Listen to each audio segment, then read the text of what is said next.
Sağlarmısınız hürmetlerimiz, günler uzunaygan sayın işlerimiz de orta bara. Bu nilikten şulay. Eytirsinle Quyosh, gün energiyasında bizning dertimiz orta bara. Nigine işlesek de, nersege gene tutunsak da, boşqarıp çıqaluğumuzga ışanabız. Demek Quyosh nurları kişinin hareketlenu aktivliğine de oңай yığıntı yasый. Fizik aktivlik orta iken, selametlikte nıgı keyifte көтеріле, dürüst yaşau rәвешіде birinci planға basa. Kıskası kişiler yaşayış kışın Quyosh enerjisinden ola. Яңа туган атнаның сейшәмбе көнендә сезне кайнар сәламлибез, кадерле тамашачыларыбыз. Без Алмаз Гәрәев, Зөлфия Шәмсуарова, иҗат төркемебез белән манзара тапшыруын башлыйбыз. Biz urdak pata груша белән әзерлибез. Аның өчен безгә сельдерей, груша, суган, кишер, тәмләткечләр кирәк була. Аяз, син ашар алдыннан кулларыңны жудыңмы? Bizning Qozon sirli maktabында Sadri Ахун бүлекне ашкан булган, улар аңа нигез салучы. Иксез шиксез дөньяны аңларга ярдәм итүче ачкычларның берсе ул музейлар. Казанның 1000 еллык тарихына багышланган интерактив шәһәр панорамасы, ягъни манзара музеена чакырабыз сезне. Безнең музей булып чыга инде бу. Монда 15-16 гасырдагы Казан ханлыгы чорыннан алып, хәзерге Казанга кадәр шәһәрне макетлар ярдәмендә өйрәнергә була. Видеостенада шәһәрне биектән күзәтергә мөмкин. Толырак киләсе сюжетта.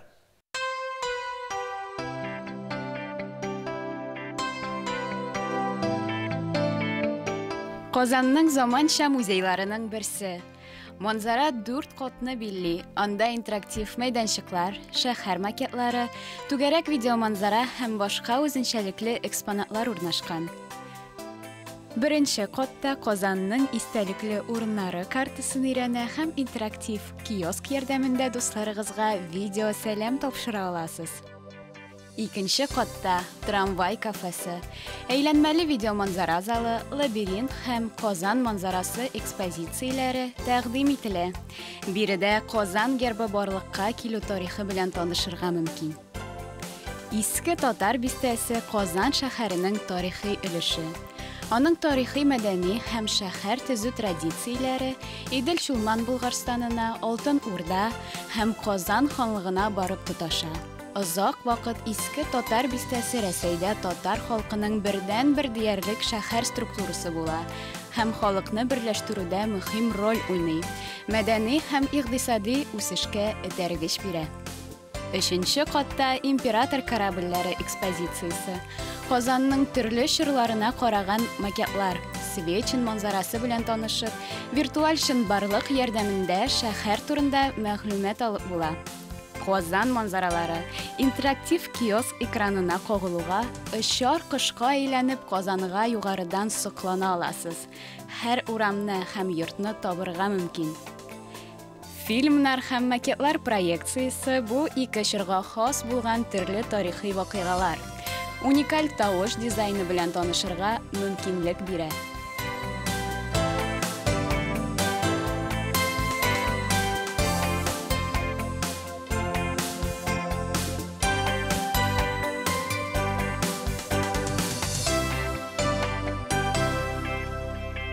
Тик сезне каягына чакырсалар да, аш йорты булсымы, музеймы, сез тәртип, әхлак нормаларын онытмаска тиеш. Мәсәлән, сезне кунакка, ресторанга яки берәр бик дәрәҗәле очрашуга чакыралар. Сез хуҗаларга ошарга тырышасыз, яңа кешеләр белән танышырга телисез, тик үзегезгә үзегез читтән карагач, табында ничектер җайсыз утыруыгызны сизеп аласыз. Кулларыгызны кая куярга белмисез, шәнишкә аласыз, ләкин бу кулга пычак алырга кирәк икән. Берәр төрле ялгыш хәрәкәт ясап ташламас өчен үзегезне тыярга мәҗбүр буласыз. Табында үз-үзеңне тота белү, матур итеп ашау һәр вакытта да кешенең гомуми культура дәрәҗәсен күтәрүче, күрсәтүче критерийлардан берсе дип исәпләнә. Ашауның да үз тәртибе, кагыйдәләре бар. Вакытлар үтү белән кагыйдәләр үзгәреп торса да, төрле җирләрдә яңа тәртипләр барлыкка килсә дә, иң әһәмиятле нормалар үзгәрешсез кала. Берсен төгәл белән, ике терсәк белән өстәлгә таянып утырга ярамый икән. Дөрес. Тәрбияле бала үзенә хәзерләп бирелгән чәйне яхшы гына утырып эчәр һәм икмәкне кадерләп кенә ашар. Аяк өсте ашап йөргән кешенең икмәк валчыклары җиргә төшәр. Аяк илә тапталыр да гөнаһ булыр.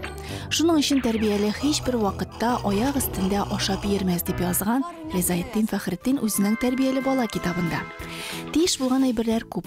Шул тиешле дәрәҗәгә ирешер өчен балага һәр вакыт яхшы үрнәк күрсәтергә һәм аны тәртипкә өйрәтеп торырга кирәк. Зәйнәп бу кагыйдәне яхшы белгәнлектән Аязның һәр вакыт исенә төшереп тора. Ашарга җыенгансыз икән, куллар чиста булырга тиеш. Бу бик мөһим һәм иң төп кагыйдәләрнең берсе. Аяз, син ашар алдыннан кулларыңны жудыңмы? Аяз, без синең белән урамда булдык. Син минем белән кибеткә кирдең. Һәм синең кулларыңда җыелган микроблар синең организмыңа керергә мөмкин. Синең эшең авыртачак. Аяз, бүтән булай эшләмә, аңладыңмы? Әйе.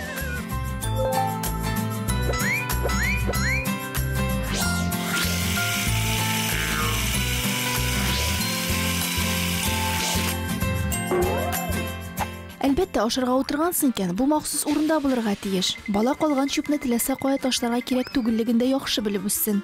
Аяз да ул кагыйдәне белә, ләкин бу юлы беркем дә сизмәс дип уйлады ахыры.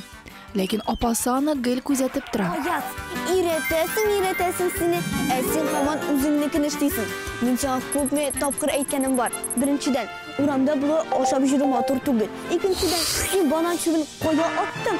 Хәзер син аны аласың да һәм аны махсус урынына илтеп ташлыйсың. Аңладыңмы? Бүтән булай эшләмә. Әйе.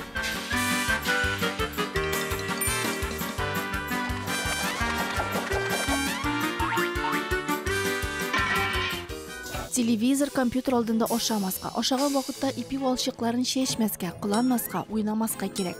Бу кагыйдәне дә балаларның исенә төшереп торсак, киләчәктә алар алай эшләмәс. Аяз, син нишлисең? Табын артында уйнап утырырга ярамый. Аның өчен синең уенчыкларың бар. Әйпи, ашар өчен пешерелгән. Әдәпле бул, аңладыңмы? Әйе.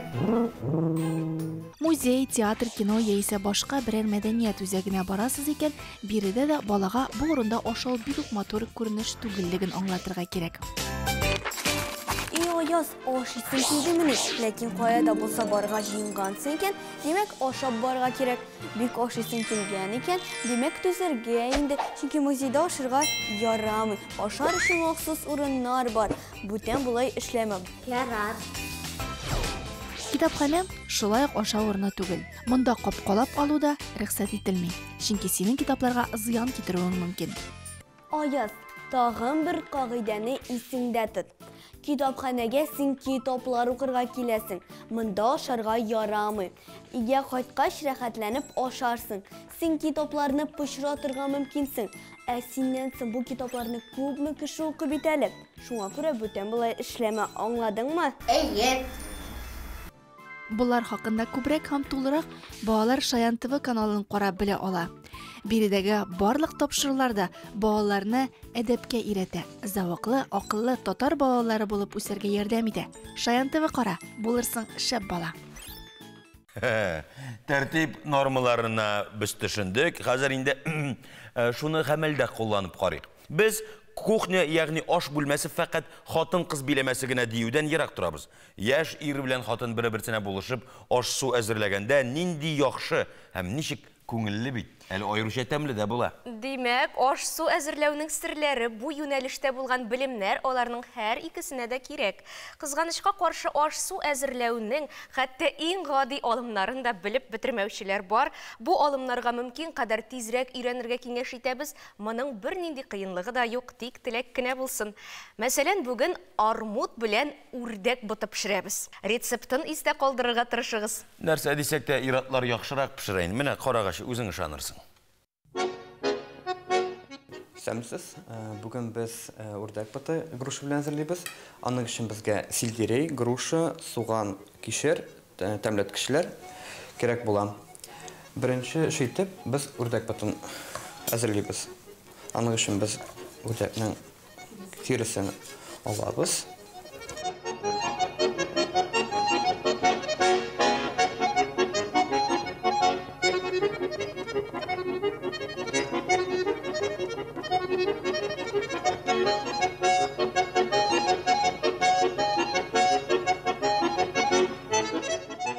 bir-birсен бер яхшабыз. Хәзер шуңа тәмләткечләр салабыз.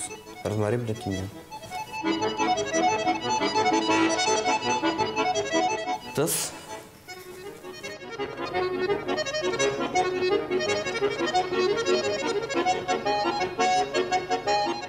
Хәзер су салабыз. Үрдәгебезне яшелчәләр белән мишкә тыгабыз. 160 градуска сәгать ярымга. Хәзер грушабызны әзерлибез. Кабыгын чистартабыз.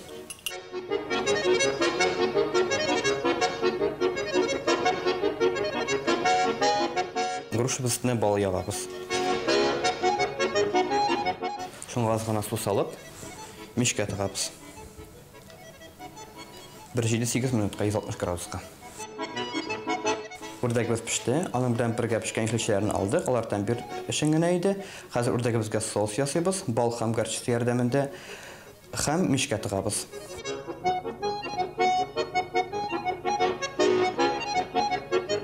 Без соусыбызны әзерләдек.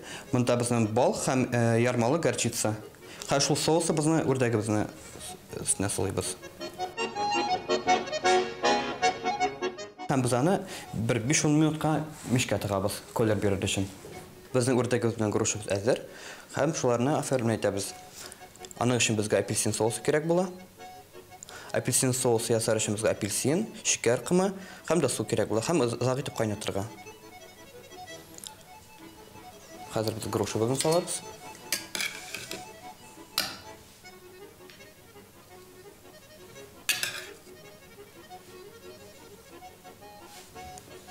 Шуның янына үрдәгебезне салабыз.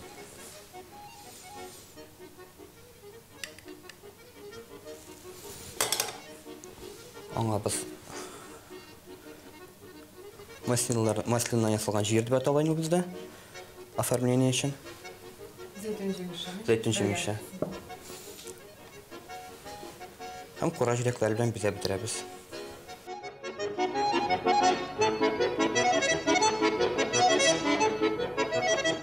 Тимьян белән бизәп бетерәбез.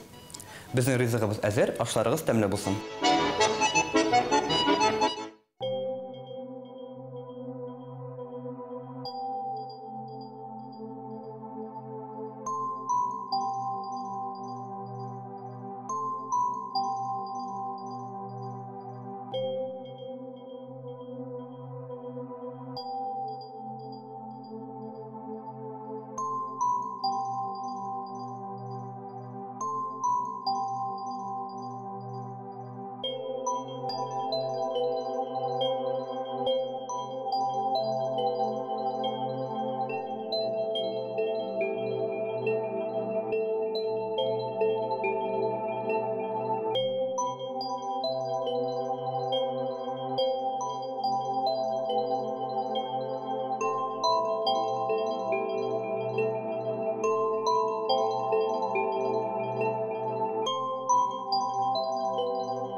Эшләнгән эшләрнең берсе дә җиңел генә бирелми. Һәр кайсы вакыт, көч таләп итә. Шуңа күрә аларның барысы да истә кала. Йөрәктә дәрт, көч, акыл булганда тормыш баскычларыннан әкренләп югары күтәрелүне күзәтеп була.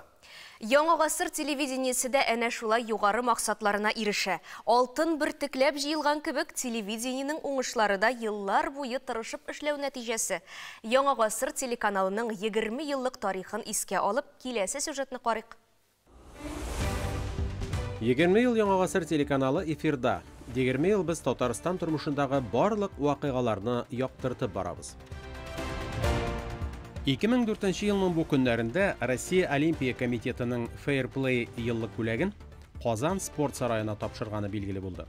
Ул спортта һәм тормышта яшьләрнең югары әхлагын формалаштырган өчен бирелә. 2006 елда исә Казанга Санкт-Петербургтан территориаль үсеш һәм транспорт инфраструктурасы проект институты белгечләре килде. Алар шәһәр транспорты эшчәнлеген яхшырту әмәлләрен булдырырга тиеш иде.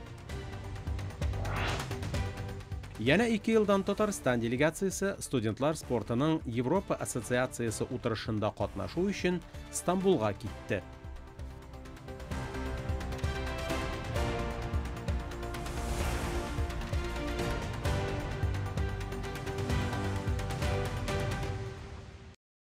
14 мартта халыкара хатын кызлар көне кабатланып билгеләп үтелә дисәгез, ялгышасыз.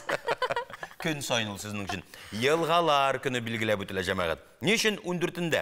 Чөнки 1998 елның шушы көнендә дөньяның байтак илләрендә елгаларның киләчәк язмышына битараф булмаган кешеләр демонстрациягә чыкканнар һәм сулыкларны чистарту өмәләрендә катнашканнар. Россиядә 2 миллион ярымга якын елга һәм инешләр бар диләр. Һәр елны авыл районнарда елгаларны чистарту өмәләре дә үткәрелә. Елгалар көнен билгеләп үтүнең язгы ташу алдына туры килүе дә очраклы түгелдер мөгаен. Дөньяда булган башка яңалыклар турында хезмәттәшебез Алия Сәлимҗанова сөйләр. Санкт-Петербургның Дәүләт электротехник университеты белгечләре акыллы биш бармак уйлап тапканнар. Аның ярдәмендә манипулятор белән реаль вакыт режимында медицина операцияләре ясаганда яки югары төгәллек таләп иткән башка эшләрне башкарганда идарә итәргә мөмкин. Шул ук вакытта Петербург уйлап табучылары раславынча, аларның төзелеше гамәлдәге аналоглардан арзанрак һәм ныграк икән. Әлеге эш Россия президенты гранты ярдәмендә башкарыла. Где это может применяться? Например, это будет... Тормышка куркыныч янаган хәлләрдә эшләүче кешеләргә бу биш бармакчалар кирәк булачак. Мәсәлән, агрессив мөхиттә ниндидер технологик эшләр башкару, шартлаткыч һәм агылы матдәләр белән бәйле эшләргә кагыла. Моннан тыш, чиста бүлмәләрдә яки медицина операцияләрен башкарганда пычрану дәрәҗәсен киметү өчен файдалы булачак. Бу җайланма шулай ук мөмкинлекләре чикле кешеләргә әйләнә-тирә мөхиттә җайлашуны арттыру өчен файдалы булырга мөмкин. Шуңа бәйле рәвештә белгечләр балалар кулы өчен кечкенәләрен дә ясарга ниятли. Чиләбе өлкәсенең Роза эшчеләр бистәсендә яшәүче 82 яшьлек Клавдия Конради фотомодель булып киткән. Аныгы тәкъдим иткән фотосессиядан ул баш тартмаган. Очень давно хотела, чтобы жизнь... Чынлыкта исә минем идеяны ишеткәч аның күзләре яна башлады. Яшь чагында әбием бик актив иде, сәяхәт итәргә яратты, мине дә үзе белән ала иде. Аның белән күп җирләргә йөрдек. Өлкән яшьтә булуына карамастан, хәзер дә тормышның барлык ямен, матурлыгын тоеп яшәсен иде. Клавдия әби әйтүенчә, аның фотолары белән кызыксынып, хәтта чит илләрдән дә шалтыратканнар. Элек аның иҗади һөнәрләргә катышы булмаган. Гомер буе Кузнецкий күмер бассейнында инженер-геолог булып эшләгән, кырларның геологик картасын ясаган һәм 30 ел Коркинская шахтасында хезмәт куйган. Хәзер Клавдия аныгы ярдәмендә төрле образлар белән тәҗрибәләр ясый һәм фотоларын социаль челтәрләргә урнаштырып бара. Киләчәкнең башы бүгенгедә нинди бәхет картлык көнеңдә оныкларың сиңа рәхмәт әйтсә, матур итеп туган телеңдә. Татар сүзе 3-нче халыкара нәфис сүз телевизион бәйгесенең оештыру комитеты әгъзасы булган Эльвира Вилдан Болгар радиосы алып баручысы белән без әңгәмә корырга әзер. Эльвира, сәлам. Хош килдең. Хәерле тормас. Бүтән регалияларың дөрес әйттеңме? Бөтенесе дә дөрес. Аллага шөкер, рәхмәт.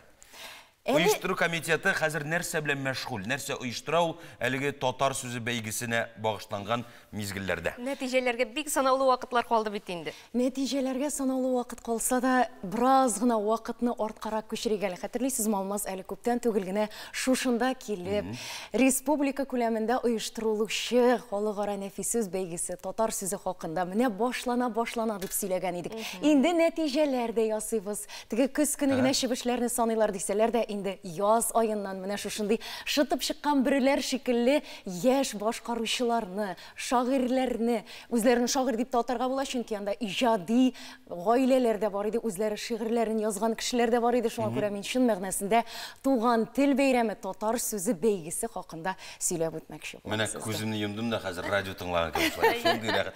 Туктама Эльвира, сөйләп үтмәкче һәм республикада татар сүзен, татар телен дөресрәге, республикада яшәүче халыкларның туган телләрен саклау, яклау комиссиясе ярдәме белән ТНВ Яңа гасыр телеканалы оештырылган әлеге бәйгенең нәкъ менә Шаян ТВ каналының да катнашы булуы бик зур табыш дип уйлыйм мин.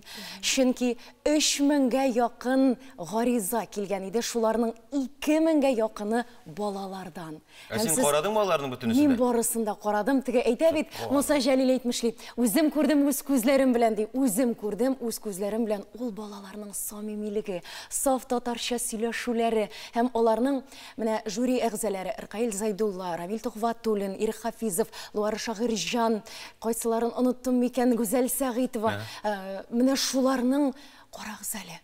Балалар бит аңлап сөйлиләр, туган телдә аңлап сөйлиләр. Алар шигырьләрне булай гына ятлап кына түгел, менә шушы ихлас булып сөйләүләре әлеге бәйгенең чыннан да татар теле үсә, бу киләчәк буында туган телгә мәхәббәт, милли үзаң арта дигән фикер уята. Күптән мондый кунак килгән җирдә сорауда бирәсе юк, үзе сөйли бетерсен. Һәм шуны үз күзләрем белән күрдем дисез, шулай да аларның киләчәге ниндирәк булыр икән, җиңүчеләрнең киләчәге? Ой, мин бәлки аларны Шаян ТВ проектларына җәлеп итәрләр. Ни өчен дигәндә, Муса Җәлил исемендәге республика премиясе лауреаты Шаян ТВ өчен зур табыш дидем. Чөнки һәр катнашучы, һәр икенче катнашучы дип әйтергә кирәк, Шаян ТВ телеканалында чыгыш ясаячактыр миңа калса. Ни өчен һәр икенче дим, чөнки беренчеләре кечкенәрәк иде.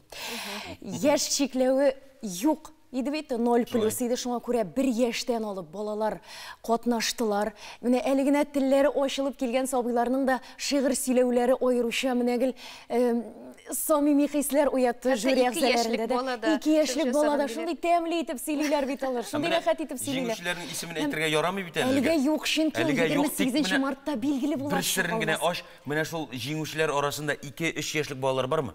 Җиңүчеләр арасында 2-3 яшьлек балалар юк, тик аларга айрым махсус бүләкләр булачак диделәр, чөнки алар Шаян ТВга да чакырылачаклар. Һәм шунысы да игътибарга лаек. Безнең бит инде 30 җиңүче, шул 30 җиңүче белән дә махсус тапшырулар эшләнәчәк һәм алар ТНВ каналында күрсәтеләчәк. Ул җиңүчеләр әле белмиләрдер бит. Алар әле белмиләр, чөнки безнең гала концерт хәзерлек бара. 28 март көнне инде 30 җиңүче дә Нигаят, мин җиңдем диячәк, ә менә 26 апрельдә Бөек Тукайыбызның туган көнендә гала концертны караячакбыз, Алла бирсә. Үзең катнашкан идеңме?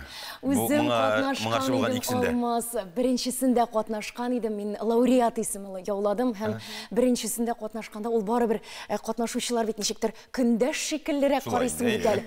Ә монда һәрбер катнашучыга шундый ихлас итеп сөйләгәнгә, аларның һәрберсен җиңдерәсе килә һәм мәртәбәле жюрида 25 гыйнвар көнне менә шушындый матур түгәрәк өстәл артында сөйләшү булды. Алар һәрбер катнашучыны карадылар һәм кайта әйләнеп кайтып һәрберсен энә күзеннән тикшерделәр, иләк аша үткәрделәр. Менә бөтенесендә бармак аша гына карау түгел иде. Менә сөйләшү дигәннән сиңа шундый сорау бирәс килә, тотынып утыр. Менә син сөйләгәндә шулай хискә биреп, менә иләк аша үткәрделәр, бармак аша үткәрделәр, бөтенесендә татар сүзе фестиваль. Үзең Эльвира Филдан ничек сөйләшә ул, әгәр дә ул тапшыруга килмәсә, радиога эшкә бармаса. Хөрмәтле тамашачылар, әлеге сорауга җавапны сез ТНВ телеканалының менә монда экранда чыккан QR кодлары аша кирип карый алачаксыз. Әлегә без кунагыбыз белән сау булашабыз. Аңа шиксез рәхмәтләребезне яудырып. Һәм тапшыруыбызны дәвам итәбез. РСФСРның атказанган сәнгать эшлеклесе Татарстанның халык рәссамы Садри Ахунның тууына 120 ел. Беренче профессиональ татар сынчысының тормышы 20 гасырның беренче яртысында Урал һәм Идел буенда зур мәдәният мәркәзләре булган Екатеринбург һәм Казан шәһәрләре белән бәйләнгән. Билгеле булганча, Екатеринбургта 18 гасыр башында ук инде таш кисү, аны сәнгатьчә эшкәртү гадәтләре формалаша башлый. Садри Ахун, Хади Такташ, Салих Сайдашев, Каюм Насыри, Муса Җәлил, Рамен Раланның сынлы портретлары авторы. Татарстан Республикасы Фәннәр академиясендәге күргәзмәгә рәхим итегез. Фәннәр академиясендә акыл ияләр югары материаллар турында гына уйлыйдыр дисәң, юк икән. Алар bütün нәрсәне күз уңында тота. Китап чыгаралар, түгәрәк өстәлләр оештыралар, экспедицияларга йөриләр, һөнәрчелекне өйрәнеп кенә калмыйлар, аңа яңа сулыш төшерергә тырышалар. Быел без төрле төбәкләргә чыгып өйрәнгән үзебезнең материаллардан чыгып, беренче мәртәбә инде сәнгать белеме үзәге булып оешканнан соң лабораториялар оештырдык. Шуларның берсе киез сәнгатенә багышланган костюмнар буенча эшләделәр. Шулай ук току сәнгатенә багышланган безнең эш башланды. 16 мартта халык рәссамы, сынчы педагог Садри Ахунга Садри Салах Ахуновның тууына 120 ел тула. Шул уңайдан сәнгать укулары гына түгел, күргәзмә дә оештырылган. Біздің Қазан сынлы мәктәбінде Садри Ахун бүлікні ашқан болған, олар аңа негіз салушы, ұзақ еллар оланда жетекшісі болған, һәм инде аның оқушылары Васил Маликов, Науфал Адылов, һәм Рада Нигматуллина. Алар Қазандағына түгел, біздің республикадағы бик көп шәһәрләрдә, поселокларда аларның сыннары бүгінгі күндә инде иң зур профессиональ сәнгать үрнәкләре, шедеврлар дип әйтергә кирәк. Бүгінгі яшьләрнең фән белән дә кызыксынуы бик куандыра.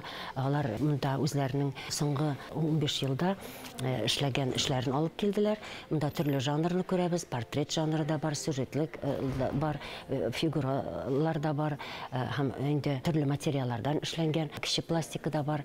Өмет бар бу сынлы сәнгатьнең, чөнки алар безнең бит Казан художество мәктәбен бетергәннән соң Суриков исемендәге институтның да югары белем алдылар. Аларның менә чит җирләргә китмәүе безне бик куандыра. Билгеле, башка төбәкләрдә, башка Россиянең башка шәһәрләрендә дә алар үз сүзләрен әйтәләр. Безнең яшь белгечләребез, Сая Минуллина кебек, Махмуд Гасимов һәм Рөстәм Габбасов кебек талантлы һәм инде тәҗрибәле сынчылар белән бер рәттән бүгенге көндә менә шу күргәзмәдә куелган безнең сынчылар, алар инде Давыдов Артур, Тюрин Тимофей һәм сынлы сәнгать мәктәбенең җитәкчесе Зөлфия Мөхәммәтҗанова бик актив эшлиләр. Монда сез аларның төрле жанрда булган эшләрен күрәсез.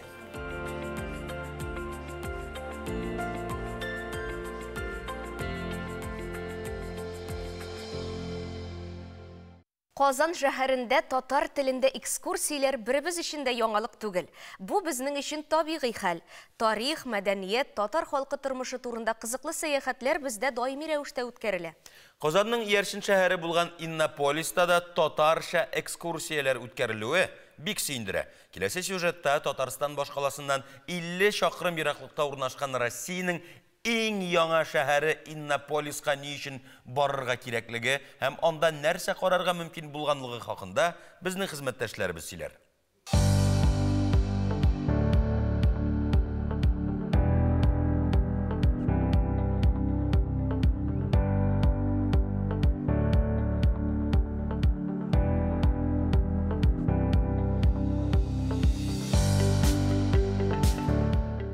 Минем исемем Лейсән, һәм мин сезне безнең шәһәребездә күрергә бик шатмын.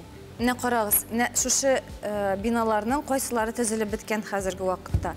Менә монсы, без менә монда торабыз, димме? Самат дөрес әйттең син. Спорт комплекс менә монда, менә бу стадион бар, һәм менә шушы йортлар. Безнең Иннополиста хәзерге вакытта 20 йорт, һәм шул 20 йортта кешеләр яшиләр. Ул нинди кешеләр? Ул шушында эшләүчеләр, студентлар, һәр бер кешегә кем Иннополиста эшли, аларга барысына да йорт бирәләр, квартир бирәләр. Алар шунда яшиләр. Менә шулай үзебезнең туган телдә сәламләп каршы алдылар Иннополис шәһәре белән танышырга килгән яшьләрне. Биредә 8 меңгә якын кеше яши. 2025 елга халык саны 15 меңгә җитәчәк диләр. Яңа биналар, өйләр һәм киләчәккә планнар бу макетта. Минем үземнең төп эшем әлбәттә экскурсовод булу түгел. Бу минем хобби. Ләкин бу хоббиның үз максаты бар дип әйтим инде. Элек Иннополиста экскурсиялар рус телендә һәм инглиз телендә генә алып барылган. Ә хәзер безнең шундый идея туды. Экскурсияларны тагын татар телендә дә алып барырга. Biz şuşu ideyini hazır менә тормышка ашырабыз. Иннополиста да татар теле күбәйсен иде, татар телендә сөйләшүче кешеләр күбрәк булсын иде, һәм монда татарлар, яшьләр күбрәк килсеннәр иде. Моңа кадәр татар телендә экскурсиялар булмаган. Кайбер авылларда мондый заманча шәһәр булуын белмиләр дә ди оештыручылар. Татар аудиториясына Иннополисны таныту максаты белән бу эшкә тотынганнар. Экскурсия танылган Иннополис университетыннан башланып китте. Киң коридорлар, китапсыз китапхана, иркен конференциялар, студентлар йорты. Аны тулай торак дип әйтергә теләйләнми. Экскурсия өчен шактый мәгълүмат әзерләнгән. Экскурсиялар ихтияж күннән-көн арта бара. Каникул вакытында бездә 1000 кешегә кадәр экскурсияга килә. Шуның белән бергә татар телендә экскурсия бару ихтияҗы да арта. Һәм без бу ел беренче булып татар телендә экскурсия бара башладык. Безнең Иннополиска экскурсияга Россиянең иң уңышлы университетын керү керә. Һәм сез анда гомумән безнең студентлардан экскурсия алабыз. Һәм безнең студентлар үзләре сезгә барлык яңалыклар һәм барлык уку процессының яңалыкларын сезгә үзләре сөйлиләр. Университет, технопаркның эшен үз күзең белән күрү, пилотсыз машинага утырып йөрү, роботларны күзәтү. Бер мизгелгә үзеңне чыннан да киләчәк заманда хис итә башлыйсың. Татарча экскурсиядә татар теленә киләчәктә дә урын бар дип сөенеп куясың. Балаларга заманча урыннар бик хуши, монда атмосфера бик яхшы һәм монда бик күңелле. Тормышта IT бик кирәк, шуңа күрә мин Иннополиска килдем.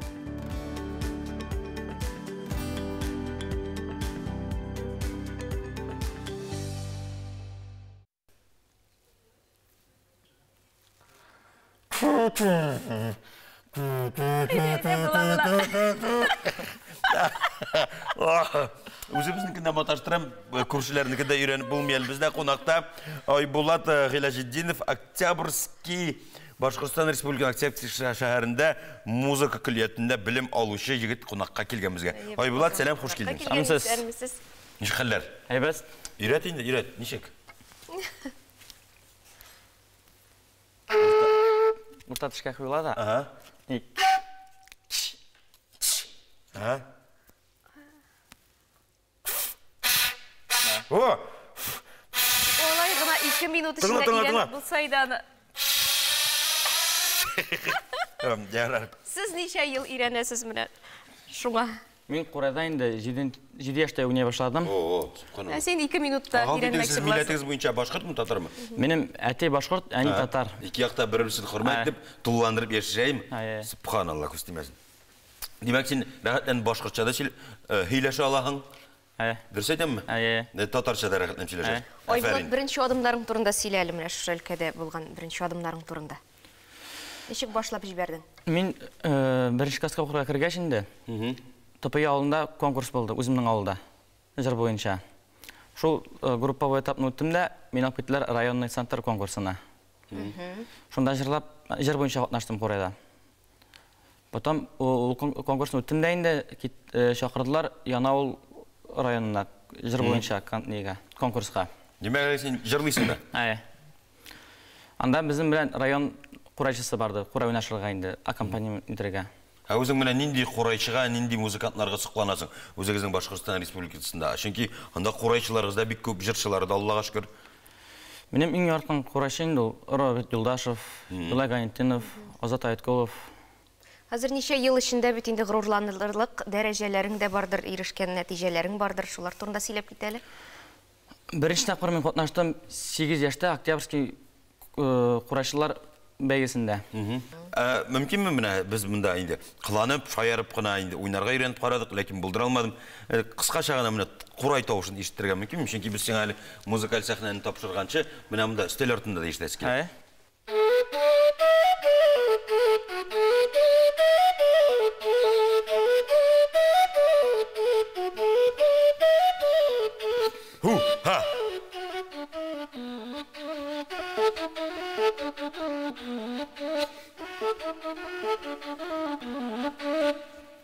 Афәрин, менә син шулай уйнагач, Әнгамәт Нәбаевның шигъри юллары искә төште. Башкортмы син, татармы син, анда түгел мәсьәлә, башкорттан да, татардан да урыс туа, вәт бәлә. Менә син кебек егетләр булганда, безнең ике яктан да дустана күрше милләтләребез үсәр, гөрләр, гореф-гадәтләре сакланыр дип өметләнәбез. Айбулат, курайны гомумән гел кулга алырга телисезме, әллә инде илһам качкан вакытларда буламы? Андый вакытта нишлисез? Җырлый. Җырлыйм. Чынлап та җырлыйсызмы? Хәзер ничәнче курста һәм киләчәккә нинди өметләр баглыйсың? Әле мин Октябрьский музыкаль колледжда укыйм 4нче курста. Алла бирсә инде, уйлап торам, укуны бетергәч Казанга килергә дип. Шулай да Казан тарта. Кызык, ни өчен Казан? Уфада укыдым инде. Уже Башкирияда булдым. Казанга да килеп китәс килә. Әфәрин. Келіп келе кетерге язмасын, бәлки төпләнерсің дә деп әйтті. Шуңа күрә біз қазір манзара тапшыруның сәхнәсен сиңа тапшырабыз. Киләчәктә иҗади уңышлар теләп калабыз. Рахмәт.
Рухи мирас белән бергә үрелеп барган матди мирас та үзенә җәлеп итә.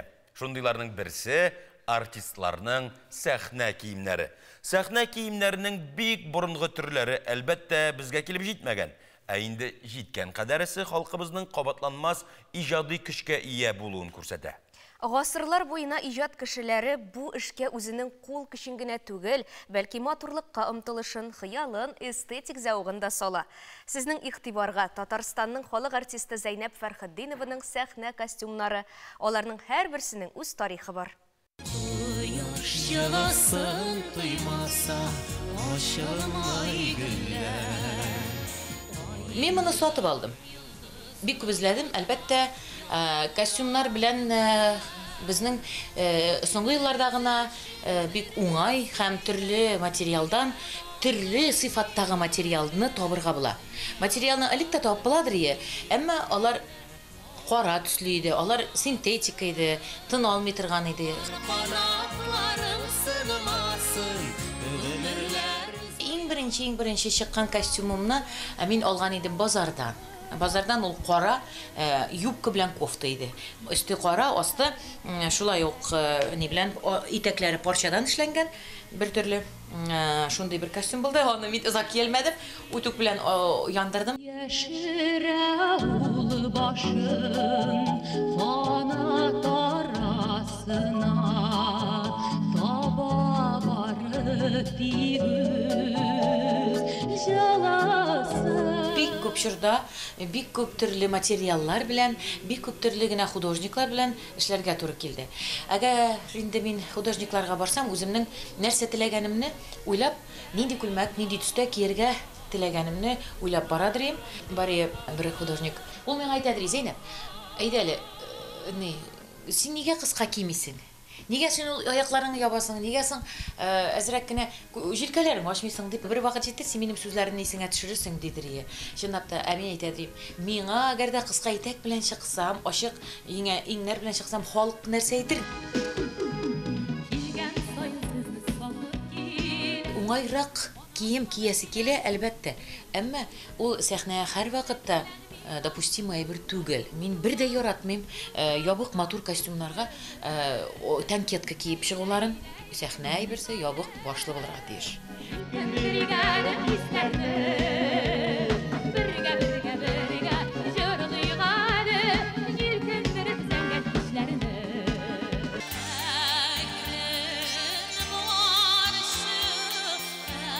Мин яратмыйм җиңелчә материаллар, мин авыр материаллар яратам. Менә ул минем холкыма туры килә.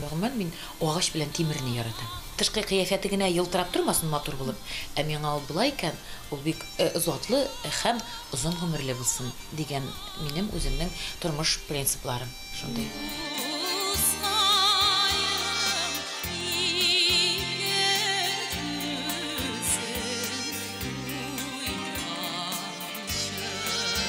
Мин һәр вакыт шигүгә игътибар итәм. Майларда вакытлар биришкән идем җаным. Айларда син кайларда. Канатыгыз сезнең тузанланса.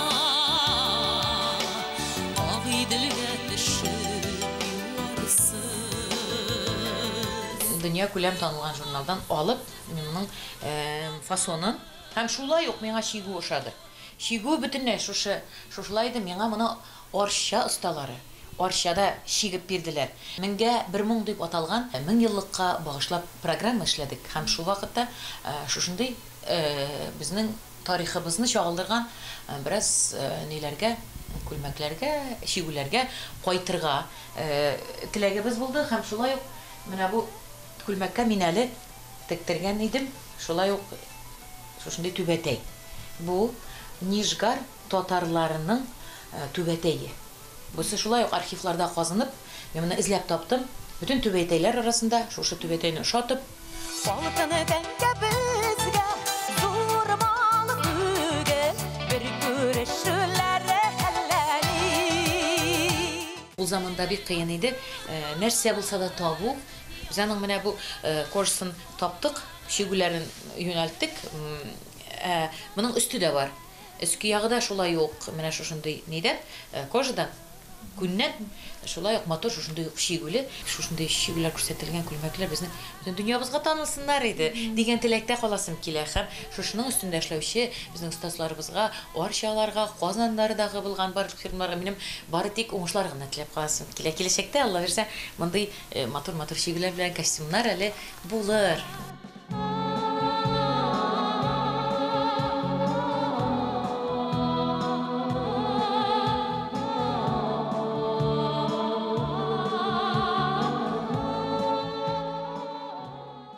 Кинәт кенә көтмәгәндә бүтін дөнья аға, суға батты.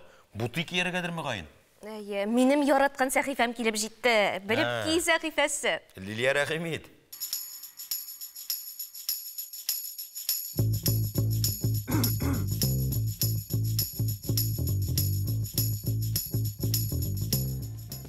Исәнмесез. Яз гардеробны яңарту өчен бик яхшы сәбәп. Аның иң гади ысулы яңа сумка алу. Бүген 2023 елда актуаль булачак сумкаларны барларбыз. Мода һава торышы кебек үзгәрүчән бу сумкаларга да кагыла. Психологлар сумканың стиленә, фасонына карап, хатын-кызның характерын белеп була диләр. Берәүләргә универсаль дизайнлы 1-2 сумкада җитә, икенчеләр күп итеп үзенчәлекле модельләр җыя. Ничек кенә булса да килешмичә мөмкин түгел, дөрес итеп сайланылган сумка сезнең образыгызны яңа дәрәҗәгә күтәрергә сәләтле. Трендларны барлаганчы тарихка күз салыйк.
Трендларның төрлелегеннән күзләр камаша. Бер караганда бу бик зур сайлау мөмкинлеге.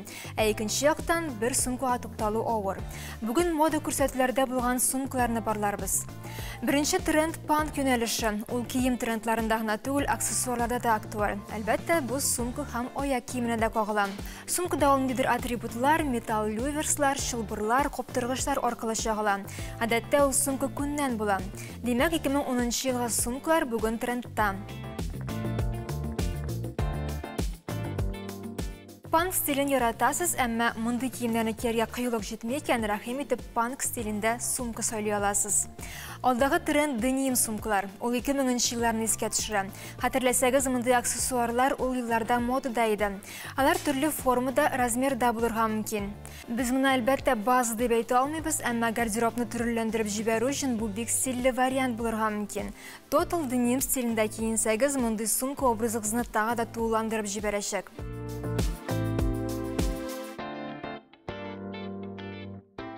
Алдагы тренд шуклар. Ул шулай ук төрле озынлыкта, төрле формада булырга мөмкин.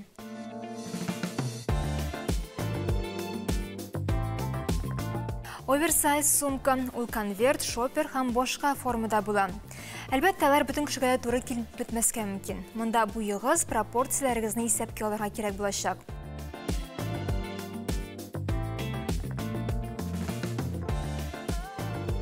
Карго сумкалар. Алар карго шалбар итәкләрне хәтерләтә.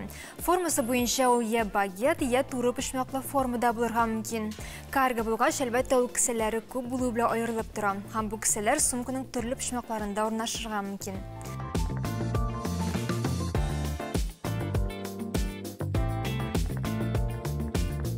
Алдагы тренд стразы һәм ялтыравык элементлар. Ул тулысынча ялтыравык ташлардан, сәйләннәрдән булырга мөмкин. Һәм аны көндәлеккә дә рәхәтләнеп тагып була. Шайда мондый сумка сайлыйсыз икән, киемегез гадиерәк, нейтраль булырга тиеш. Һәм мондый сумканы дизайнерлар бәләкәйрәк размердагысын сайларга киңәш итә.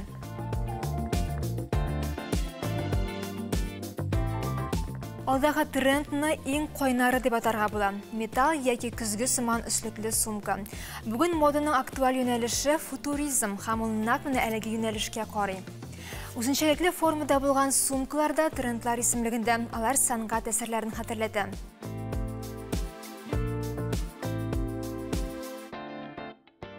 Һәм әлбәттә классик топ-хендлларда актуаль булып кала. Алар каты тукымадан формасын яхшы тоткан, туры пешмәк яисә трапеция формасында була ала. Классика, минимализм стильләрен җитди образларны яратучылар өчен бу бик яхшы вариант. Бүген инде төсләр һәм фасоннар төрлелеге дә сөендерә. Югалып калмаска гына кирәк. Һәм онытмаска, сумка бер кайчан да күп булмый. Һәрвакыт сыйфатлы сумкалар сайлагыз дигән теләктә мин сез белән саубуллашам. Бүген минем сезгә вирус йогышлы авырулары турында күбрәк сөйләп китәсем килә. Хәзерге вакытта югары сулыш еллары ялкынсулык китергән вируслар киң таралган. Ул да булса грипп, коронавирус, ротавирус һәм башкалар. Күбесенчә кешеләр аяк өстендә үткәрә һәм шулай итеп аның таралуына сәбәпче була. Бу авырулар температура күтәрелү, күздән яшь агу, тамак авырту, баш авырту белән характерлана. Минем сезгә киңәшем шул. Әгәр дә сездә симптомлар күрсәтелә башлый икән, сез кичекмәстән табибка мөрәҗәгать итәргә кирәк. Яшелчә, җиләк, җимеш күбрәк ашарга, еш бүлмәләрне җилләтергә, һава торышы буенча киенергә һәм кеше белән аралашмаска кирәк. Эшләнгән эшләрнең берсе дә җиңел генә бирелми. Һәр кайсы вакыт, көч таләп итә. Шуңа күрә аларның барысы да истә кала. Йөрәктә дәрт, көч, акыл булганда тормыш баскычларыннан әкренләп югары күтәрелүне күзәтеп була. Яңа гасыр телевидениесе дә әнә шулай югары максатларына ирешә. Алтын бөртекләп җыелган кебек телевидениенең уңышлары да еллар буе тырышып эшләү нәтиҗәсе.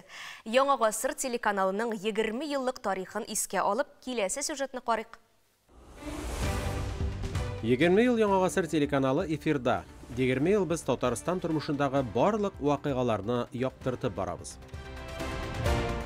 2004 елның бу көннәрендә Россия Олимпия комитетының Fair Play еллык бүләген Казан спорт сараена тапшырганы билгеле булды. Ул спортта һәм тормышта яшьләрнең югары әхлагын формалаштырган өчен бирелә. 2006 елда исә Казанга Санкт-Петербургтан территориаль үсеш һәм транспорт инфраструктурасы проект институты белгечләре килде. Алар шәһәр транспорты эшчәнлеген яхшырту әмәлләрен булдырырга тиеш иде. Яна 2 елдан Татарстан делегациясы студентлар спортының Европа ассоциациясы утырышында катнашу өчен Стамбулга китте.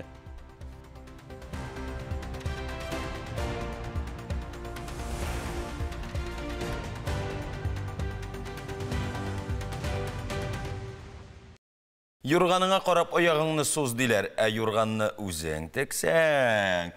Ул шагында тагы да рәхәтрәк буладыр. Тагы бер сәхифәне тәкъдим итәсебез килә. Татарстан Республикасы Мәдәният министрлыгы белән берлектә гамәлгә ашырыла ул. Карама япма тегәргә күптән кызыгасыз икән, безнең кунакханә сәхифәсенә рәхим итегез. Аның белән ныклап торып шөгыльләнүче чын остага мөрәҗәгать иттек. Карама остасы Илмира Фәрхетдинова. Шулай ук Әлдермешнең мәдәният йорты җитәкчесе була ул. Илмира ханым, саумысыз, хош килдегез.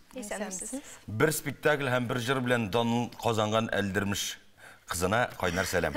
Каян килде гомумән бу шөгыль? Бу шөгыль белән минем әбием шөгыльләнгән. Аннан соң әнием. Шулай да нәселдән килә, әйме? Нәселдән, әйе. Үзенә төр айрым ниләр белән, фигуралар белән тегелгәчтен, менә мин бу крамалы мозаика. Краманы әле бөтен кеше аңлата бетермидер әле. Аңлатыгыз әле. Ласкутное шитье, әйе. Әле бит аны кызык аңладык. Менә монда эш пишмаклап индейме? Мосын сез сандык япмасы дидегез. Бу ягын хоп, юк булмады. Хоп, әйләндерәбез.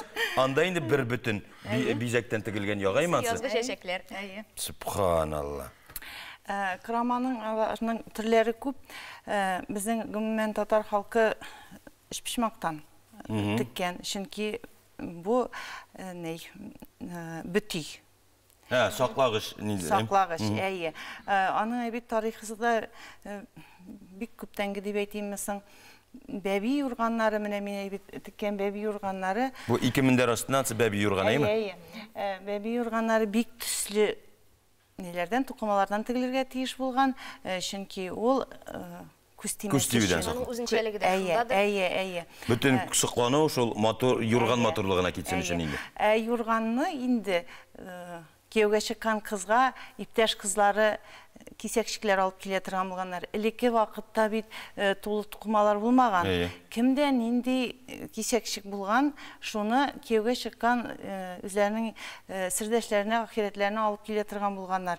Аннарсын инде кияүгә чыккан кыз үзенә бәби тугынчы бәбигә бирне әзерли башлаган. Димәк, бу бер караганда бит инде безнең әби бабаларыбыз менә кичкенә генә бер калдык пыстык шүпрәкендә әрәм итмәгән дигән сүз була бит, баймы? Әйе, бу юктан бар иде. Менә хәтта кызыклы. Тиеннән сум җыйган кебек. Әйе. Бу нәрсәдән эшләнгән икән? Әйе, менә моны мин алып килдем сезгә күрсәтер өчен. Кисәкчекләрдән үзегез күргәнегезчә, монда бик төрле. Менә шушы кисәкчекләрне кискәчтен, анардан әйбит тагын 2-3 сантиметрлы әйберләр кала. Мин аны да алып ыргытмыйм. Мин аларны нәзик кенә полоскалардан менә шундый эшпишмаклар ясап, урындык сырмасы дип әйтсәң дә була инде. Юргандагы рәсемнәр ничек барлыкка килә? Юргандагы рәсемнәр мин элеккеге стиль белән тиккән вакытта нинди бар, храма бар, мин шунардан карап тормыйм. Милли бизәкләр белән ясаганыгыз бармы? Милли бизәкләр белән юк. Чөнки беренче менә мин 6 ел төпләп шөгыльләнә башладым. Менә без Биектау районы мәдәният бүлеге белән җыелышып Галия Бану спектаклен куйган идек. Анда кирәк булды безгә 3 метрга 3 метр җәймә. Ул шундый стильдә булырга тиеш, бар тик менә шушы пишмактан ясалган. Моны көне-төне тигеп, менә беренче зур эшен, Галия Бану салуым иркәм кем бәхтенә үстең син, әмнәм шуны ятып йоклыйчылар килә.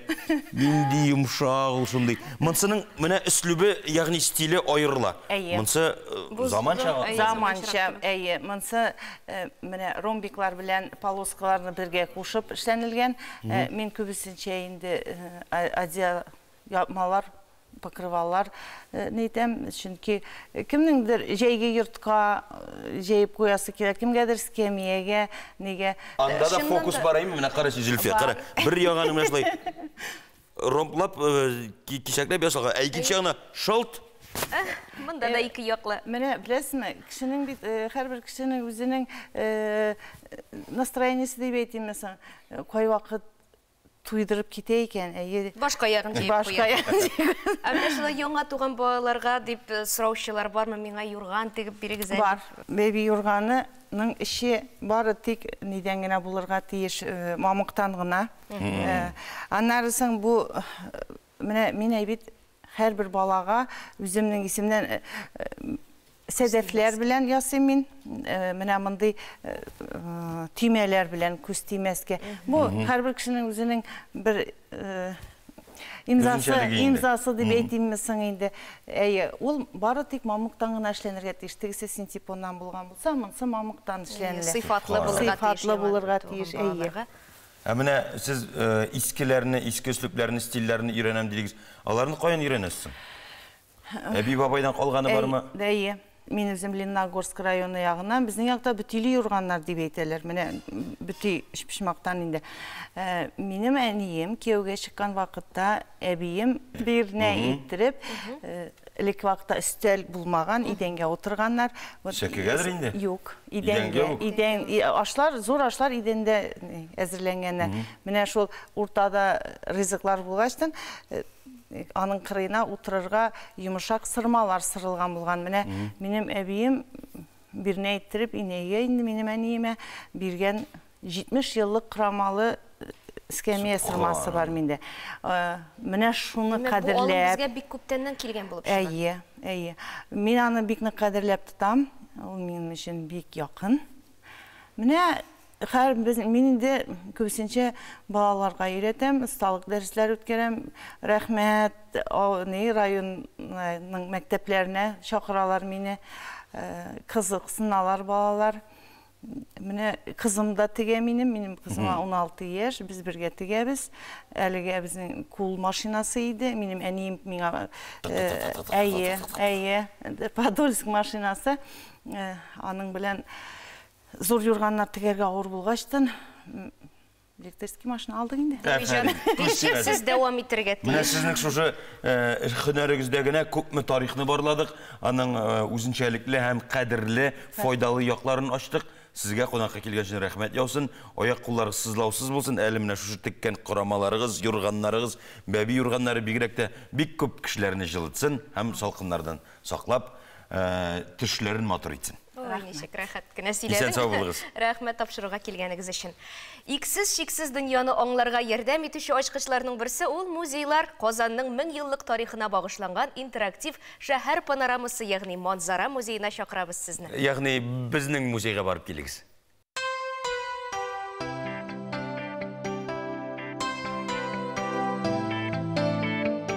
Казанның заманча музейларының берсе.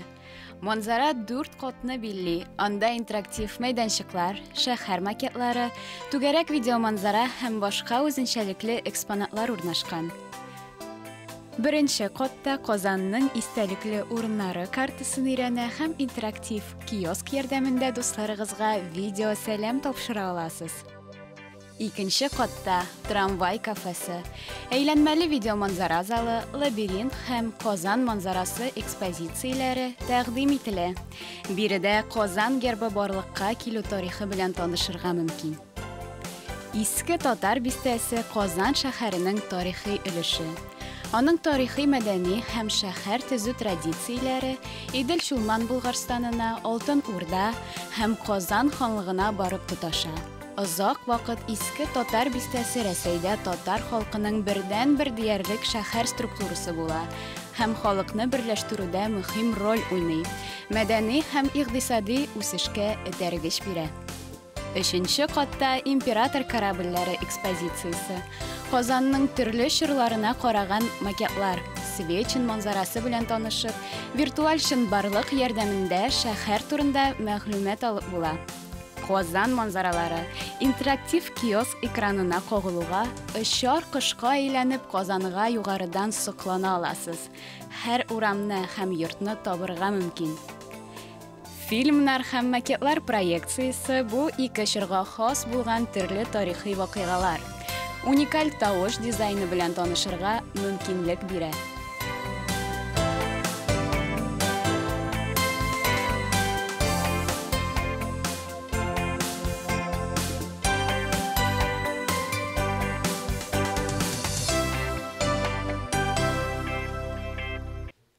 Музыка серләрен бергә башкаручы кыллы инструментлар җыелмасы һәм шул инструментларда уйнаучы милли оркестрның квартет чыгышын сезгә тәкъдим итәбез. Оркестрның җитәкчесе Айдар Ниязов, хәзер сез күрәсе инструментлар беренче, икенче скрипка, альт һәм виолончель.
14 мартта халыкара хатын кызлар көне кабатланып билгеләп үтелә дисәгез, ялгышасыз. Көн сайын ул сезнең өчен. Елгалар көне билгеләп үтелә җәмәгать. Ни өчен 14-дә? Чөнки 1998 елның шушы көнендә дөньяның байтак илләрендә елгаларның киләчәк язмышына битараф булмаган кешеләр демонстрациягә чыкканнар һәм сулыкларны чистарту өмәләрендә катнашканнар. Россиядә 2 миллион ярымга якын елга һәм инешләр бар диләр. Һәр елны авыл районнарда елгаларны чистарту өмәләре дә үткәрелә. Елгалар көнен билгеләп үтүнең язгы ташу алдына туры килүе дә очраклы түгелдер мөгаен. Дөньяда булган башка яңалыклар турында хезмәттәшебез Алия Сәлимҗанова сөйләр. Санкт-Петербургның Дәүләт электротехник университеты белгечләре акыллы биш бармак уйлап тапканнар. Аның ярдәмендә манипулятор белән реаль вакыт режимында медицина операцияләре ясаганда яки югары төгәллек таләп иткән башка эшләрне башкарганда идарә итәргә мөмкин. Шул ук вакытта Петербург уйлап табучылары раславынча, аларның төзелеше гамәлдәге аналоглардан арзанрак һәм ныграк икән. Әлеге эш Россия президенты гранты ярдәмендә башкарыла. Где это может применяться? Например, это будет... Тормышка куркыныч янаган хәлләрдә эшләүче кешеләргә бу биш бармакчалар кирәк булачак. Мәсәлән, агрессив мөхиттә ниндидер технологик эшләр башкару, шартлаткыч һәм агылы матдәләр белән бәйле эшләргә кагыла. Моннан тыш, чиста бүлмәләрдә яки медицина операцияләрен башкарганда пычрану дәрәҗәсен киметү өчен файдалы булачак. Бу җайланма шулай ук мөмкинлекләре чикле кешеләргә әйләнә-тирә мөхиттә җайлашуны арттыру өчен файдалы булырга мөмкин. Шуңа бәйле рәвештә белгечләр балалар кулы өчен кечкенәләрендә ясарга ниятли. Казан шәһәрендә татар телендә экскурсияләр беребез өчен дә яңалык түгел. Бу безнең өчен табигый хәл. Тарих, мәдәният, татар халкы тормышы турында кызыклы сәяхәтләр бездә даими рәвештә үткәрелә. Казанның иярчен шәһәре булган Иннополиста да татарча экскурсияләр үткәрелүе бик сөендерә. Киләсе сюжетта Татарстан башкаласыннан 50 чакрым ераклыкта урнашкан Россиянең иң яңа шәһәре Иннополиска ни өчен барырга кирәклеге һәм анда нәрсә карарга мөмкин булганлыгы хакында безнең хезмәттәшләребез сөйләр.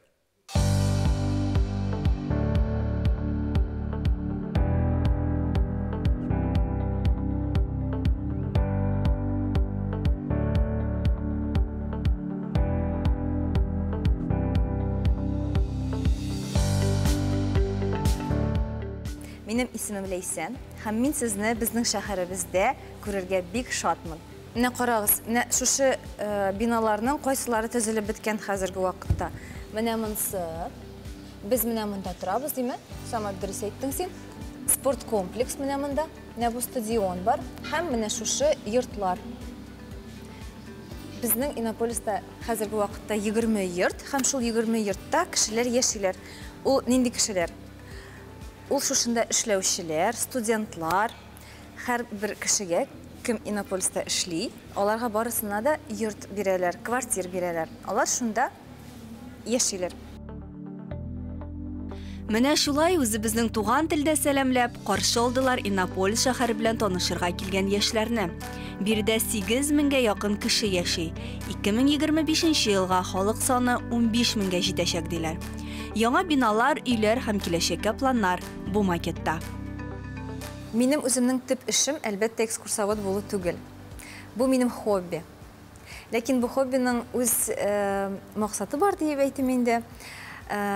Элек Иннополиста экскурсиялар рус телендә һәм инглиз телендә генә алып барылган. Ә хәзер безнең шундый идея туды. Экскурсияларны тагын татар телендә дә алып барырга. Biz şuşu ideyini hazır менә тормышка ашырабыз. Иннополиста да татар теле күбәйсен иде, татар телендә сөйләшүче кешеләр күбрәк булсын иде, һәм монда татарлар, яшьләр күбрәк килсеннәр иде. Моңа кадәр татар телендә экскурсиялар булмаган. Кайбер авылларда мондый заманча шәһәр булуын белмиләр дә ди оештыручылар. Татар аудиториясенә Иннополисны таныту максаты белән бу эшкә тотынганнар. Экскурсия танылган Иннополис университетыннан башланып китте. Киң коридорлар, китапсыз китапхана, иркен конференциялар, студентлар йорты. Аны тулай торак дип әйтергә теләйләнми. Экскурсия өчен шактый мәгълүмат әзерләнгән. Экскурсиялар ихтияҗ көннән-көн арта бара. Каникул вакытында бездә 1000 кешегә кадәр экскурсияга килә. Шуның белән бергә татар телендә экскурсия бару ихтыяҗы да арта. Һәм без бу ел беренче булып татар телендә экскурсия бара башладык. Безнең Иннополиска экскурсияга Россиянең иң уңышлы университетын керү керә. Һәм сез анда гомумән безнең студентлардан экскурсия алабыз. Һәм безнең студентлар үзләре сезгә барлык яңалыклар һәм барлык уку процессының яңалыкларын сезгә үзләре сөйлиләр. Университет, технопаркның эшен үз күзең белән күрү, пилотсыз машинага утырып йөрү, роботларны күзәтү. Бер мизгелгә үзеңне чыннан да киләчәк заманда хис итә башлыйсың. Татарча экскурсиядә татар теленә киләчәктә дә урын бар дип сөенеп куясың. Балаларга заманча урыннар бик хуши, монда атмосфера бик яхшы һәм монда бик күңелле. Тормышта IT бик кирәк, шуңа күрә мин Иннополиска килдем.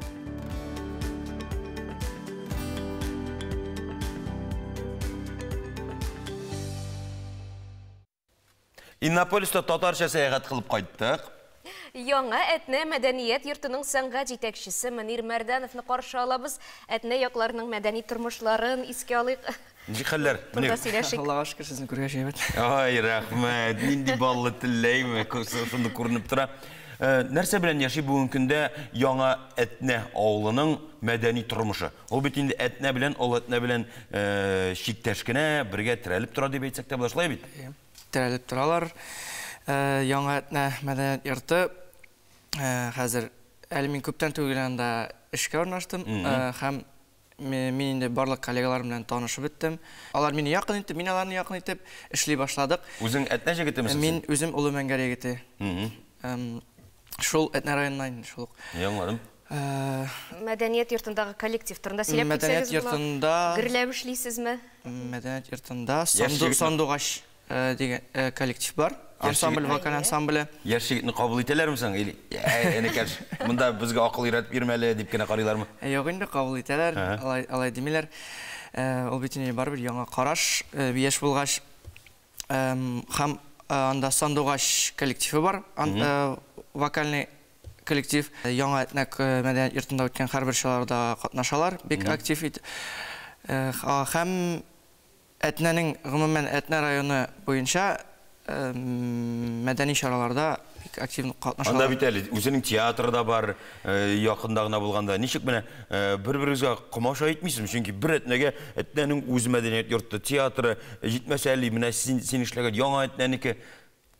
Юк, бер-берегезгә комашаламыз. Һәрбер безнең үз вакыты бар. Янәшә эшлибез бер-беребез белән һәр вакыт. Беркемгә комашаламый. Аллага шөкер. Яңа кеше ул гомумән яңа сулыш дигән сүз нинди планнар белән яшисез хәзерге вакытта? Әлегә планнарны әйтә алмыйм, ләкин киләчәктә ниндидер яңалыклар кертергә исәпләр бар. Шуның өчен син мәдәният институтында белемдә аласың. Параллель рәвештә. Ничен җыр, ник бию түгел, ник театр түгел? Чөнки Әтнә ягының без ул театр әһелләренә бай ягы икән беләбез. Ничен җыр? Чөнки мин иң беренче әни миндә күргән талантым ул җыр. Инде аннан соң бию белән дә шөгыльләндем. Һәм театр белән дә шөгыльләндем. Парша театрында чыгышлар ясадым. Театр артык катлаулырак булгач җиңелрәк җырны сайладым дигән булды инде алай, шәйме? Ярар, аңлашылды. Безгә бик кадерлесе гореф-гадәтләр, бу ел бигрәк тә бит инде гореф-гадәтләр елы дип игълан ителде. Мәңгәрдәге гореф-гадәтләрне сөйләп китә аласызмы? Үзеңнең авылың. Мәңгәрдәге гореф-гадәтләр Нәүрүз бәйрәме бездә бик күңелле үтә, зур итеп үтә. Мин хәтта хәтерлим безнең авылда карашка яндырганнарын Нәүрүз бәйрәме вакытында зур итеп сезләр карашканы һәм аны яндырып җибәрделәр бер елны. Монсы егетләргә аеруча кызык инде. Мәдәният йорты янында җыелалар, халык өчен төрле уеннар уйнаталар, тәмле кайнар кыймаклар белән һәм шәйләр белән. Карга боткасын төшерәләрме? Карга боткасын кызганычка каршы хәтерләмим. Ул да булыр әле быел. Җырлыйлар да, бийләр дә, уеннар да уйныйлар. Син бүген безгә нинди җыр алып килдең? Мин бүген тапшыруга тормыш юлы дип аталган яңа үземнең җырымны алып килдем. Үзеңә дип махсус язылган җырны. Афәрин, Манзара сәхнәсен сиңа тапшырабыз. Киләчәктә сиңа үзебезнең халкыбызның гореф-гадәтләрен барлауда уңышлар теләп калабыз. Рәхмәт.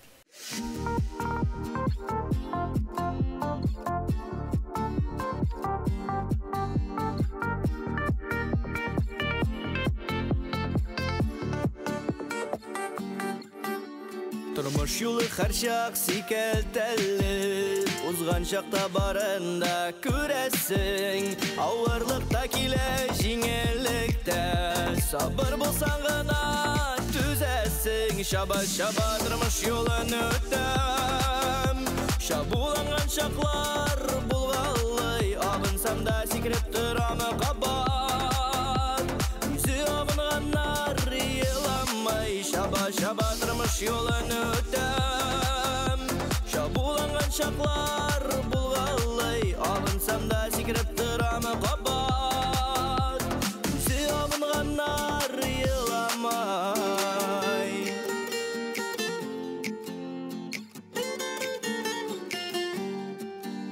Күз яшты дә була тұрмыш юлы, елмай олардан да тұрауыл, сатып сыналған шақлары да була, жеңіл өте қайшақ алыр юл. Шаба тұрмыш юлын өттім, шабуланған шақлар болғалай, абынсам да секіріп тұрамы қабат, өзі абынғаннар еламай.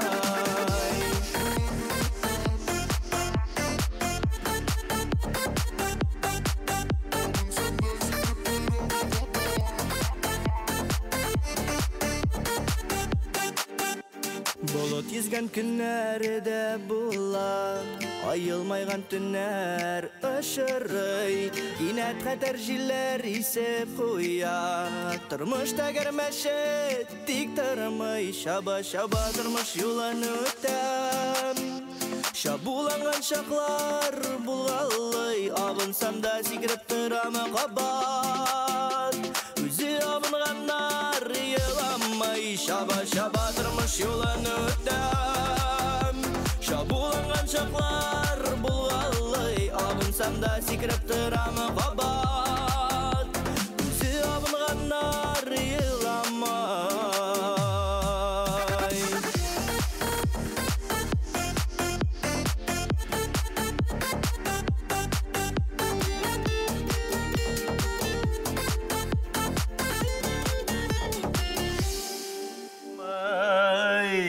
Тұрмыш елін өткенде еғылырға язмасын, еғылғансыз екен секіріп тұрған ұтмағыз. Доста тул яшәргә язсын, хөрмәтле тамашачыларыбыз. Киләсе очрашуларга кадәр сау булыгыз. Исән сау булыгыз.